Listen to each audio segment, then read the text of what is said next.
Hi guys, welcome to one more mini blog. Time అయితే 8 అవుతుంది, ఇంకా పిల్లలు లేవలేదు. నేనైతే బయటకు వెళ్తున్నాను. ఎందుకంటే ఇది 3 monthsది ఒకే రోజు రేషన్ ఇస్తా అన్నారు కదా, సో అది తీసుకురావడానికి వెళ్ళాను. సో నవీన్ నిన్న సాయంత్రం వెళ్ళిండు, కానీ ఈరోజు డే టైంలో ఇస్తాము, అది టోకెన్స్ ఇస్తే ఇస్తామని చెప్పారు. నేను 8 o'clockకి వెళ్ళాను, ఎర్లీ మార్నింగ్ 8 o'clockకి వెళ్ళేసరికి నాకన్నా ముందు 9 members ఉన్నారు ఆల్రెడీ.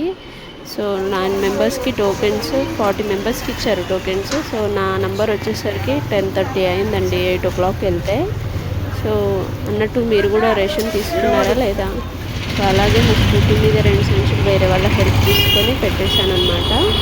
పెట్టించేసి ఇంక ఇంటికి వచ్చాను. ఇంటికి వచ్చాక కూడా నేను మళ్ళీ నాకు పెట్టడం రాలేదు, వేరే వాళ్ళ హెల్ప్ తీసుకొని లోపల గేట్ లోపల పెట్టమని చెప్తే ఇంకా వేరే ఒక అన్నయ్య పెట్టాడు అనమాట గేట్ లోపల. సో రేషన్లో ఏమేమి తీసుకున్నానో మీకు చూపిస్తాను, ఒకసారి చూడండి. మొత్తానికి ఇంటికైతే తీసుకొచ్చామన్నమాట. ఇంటి దగ్గర లోపలికి పెట్టాము. యాక్చువల్లీ 36 కిలోలు 36 కిలోలు వచ్చిందనమాట. 36 కిలోలు నేను తీసుకెళ్ళిన బ్యాగ్లో పట్టకపోతే అక్కడనే ఇంకో బ్యాగ్ తీసుకొని వచ్చాను. సేమియా ప్యాకెట్, స్క్రబ్ ఉంటుంది కదా అది, అండ్ పాపడాలు, ఒక సాల్ట్ ప్యాకెట్, అప్పడాలు, ఒకటి సోప్ అనమాట, విమ్ బార్ లాగా. సో ఇవన్నీ తీసుకున్నాము. ఇంకా ఇవన్నీ ఇంట్లో పెట్టడానికి నాకు లేవాయి కాబట్టి ఇంకా ఈవినింగ్ వరకు నవీన్ వచ్చే వరకు ఇక్కడ లోపల పెట్టి ఉంచిన, వచ్చాక సర్దుదామని అన్నట్టు. మీరు రేడియో తీసుకున్నారా లేదా? అక్కడ ఇంకా చిన్న థింగ్స్ ఏమేమి తీసుకున్నానో సేమియా, సాల్ట్ అవన్నీ తీసి లోపల పెట్టేసాను అనమాట. వచ్చేసరికి 11 అయింది.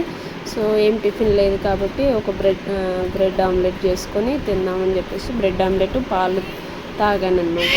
బ్రెడ్ ఆమ్లెట్ తినేసి నాకు వచ్చినట్టుగా నేను వేసుకొని మాడిపోయిన బ్రెడ్ ఆమ్లెట్ ఒకటి వేసుకొని పాలు తాగి ఇంకా పిల్లలతో స్పెండ్ చేశాను అనమాట. ఇంత వెళ్ళొచ్చినంతసేపు పిల్లలు పక్కనే అక్క వాళ్ళ దగ్గర ఉంచేశాను. అండ్ ఈవినింగ్ లడ్డు వచ్చాడు ఇంటికి. లడ్డు వచ్చినప్పుడు మా అక్క కంకులు, మామిడికాయలు పంపించింది. మా బిల్డింగ్లో ఉన్న వాళ్ళందరికీ ఇచ్చేసాను. మరిన్ని వీడియోల కోసం ఫాలో చేయండి.